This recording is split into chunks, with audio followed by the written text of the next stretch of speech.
Delhi liquor policy కేసులో CM Kejriwal కు ED సామాన్లు ఇవ్వడాన్ని సవాల్ చేస్తూ దాఖలైన పిటిషన్లపై జూలై 11న విచారణ జరపనున్నట్లు ఢిల్లీ హైకోర్టు వెల్లడించింది. కాగా ఈడీ ఇచ్చిన సమాధానంపై బదులివ్వడానికి కేజ్రీవాల్ కు మరో 4 వారాలు సమయం ఇచ్చింది.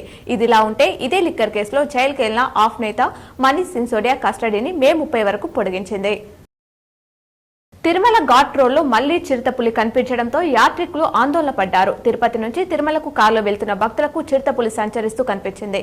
శేషాచలం అడవులో చిరుతలు కనిపించడం సాధారణమైనప్పటికీ పాదాచర్ల మార్గం ఘాట్ రోడ్లో వెళ్లే భక్తులు అప్రమత్తంగా ఉండాలని టీటీడీ హెచ్చరించింది. గ్రాడ్యుయేట్ ఎమ్మెల్సీ ఎన్నికల కోఆర్డినేటర్లుగా నిజామాబాద్ జిల్లా బీజేపీ నాయకులకు అవకాశం లభించింది. ఉమ్మడి Warangal, Khammam, Nalgonda graduate MLC election సమన్వయకర్తలుగా బస్వ లక్ష్మీ నరసయ్య, పెద్దోళ్ల గంగారెడ్డిని రాష్ట్ర భారతీయ జనతా పార్టీ నియమించింది.